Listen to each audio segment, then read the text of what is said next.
regardless, we are going to talk about the history and the origins of Independence Day. July 4th is what Americans refer to as Independence Day. That is the day that the Congress of America in 1776 drafted the Declaration of Independence and then sent that out to King George II of Great Britain. So what we're going to talk about today is what that was, who wrote it, why they wrote it, and why it's a big deal today. But in order to begin, I do want to do a little bit of background. In order to accurately talk about July 4th, we have to go all the way back to June. June 7th isn't a big day in American history. We don't talk about that. We don't celebrate that, but it is really significant.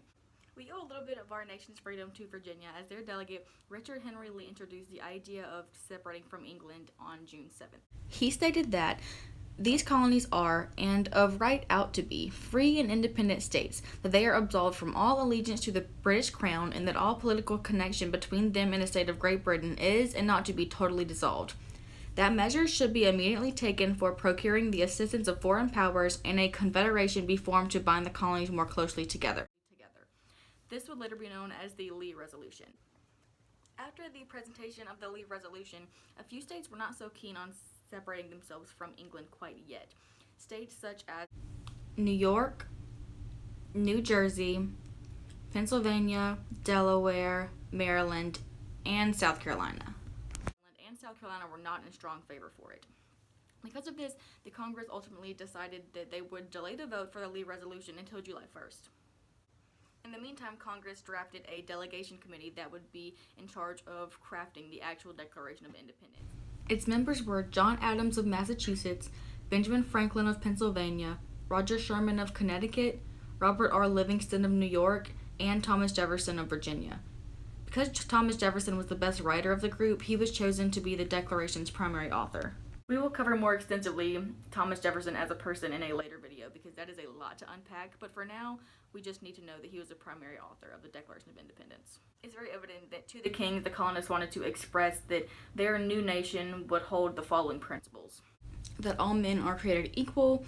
As we know, this only referred to free land-owning white men.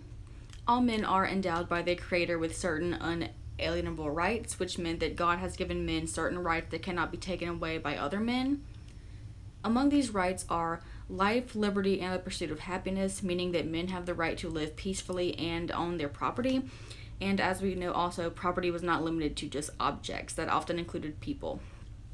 To secure these rights, governments are instituted among men, deriving their just powers from the consent of the governed, which meant that whenever any form of government becomes destructive of these ends, it is the right of the people to alter or abolish it. The Declaration of Independence also included 27 grievances to the king, which is really just a list of why the colonists want to separate, why they don't like him, and what he has done wrong to them. The king would not pass laws that would benefit the colonists. The king would not let colonial governors pass laws. The king would not pass laws unless the colonists gave up their right to representation. Voting by Parliament, which was England's political governing body, was done only in England, thus making it hard for colonists to get there and represent their proposals. The king disbanded colonial governing bodies due to their opposition to him. He also prohibited new colonial legislative bodies from forming after he disbanded them, just leaving the colonists in danger against other more organized powers.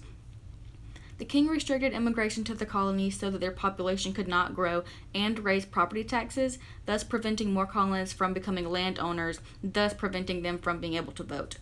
The king biasly chose judges, bribed them, and fired them for disagreeing with him. He sent English soldiers to the colonies to harass and fearmonger the colonists. Even in times of peace, the king had English soldiers stationed in the colonies utilizing the colonists' house and resources. The king declared the English military superior and above any colonial laws. The king and Parliament acted as if they represented the colonists, but really only had England's best interest in mind. The king forced colonists to house English soldiers. If the colonists refused to house the soldiers, they were punished. The king restricted trade from the colonies, meaning that they had no way to make income. And of course, the famous taxation without representation. The king also refused to give colonists a fair trial with a jury present and required all colonists that were accused of committing crimes to travel to England for their trials. He encouraged neighboring lands, Canada for example, to attack the colonists, and he required all colonial legislative officials to be loyal to England rather than to the colonists that they ruled. The king also suspended colonial legislative bodies from making laws and declared war on the colonists. The king promoted and encouraged the burning, looting, and overall destruction of the colonies, and he sent German mercenaries, which are privatized paid soldiers, to violently kill and obliterate the colonists. The king ordered the British Navy to capture any colonists that were on the seas and would only spare the colonists' life if they agreed to kill their own family and friends. And lastly, the king armed neighboring Native American tribes and encouraged them to attack the colonists. And that really is the bulk of the Declaration of Independence. If you want to know more, please message me. I will also include some resources down below. Those are the Declaration in very simplified terms. The purpose and goals of the Declaration of Independence were to rally the troops, encourage foreign powers to ally themselves with them and their cause, as well as announce the creation of a new country. It was designed for multiple audiences such as the king himself, the colonists, and the rest of the world.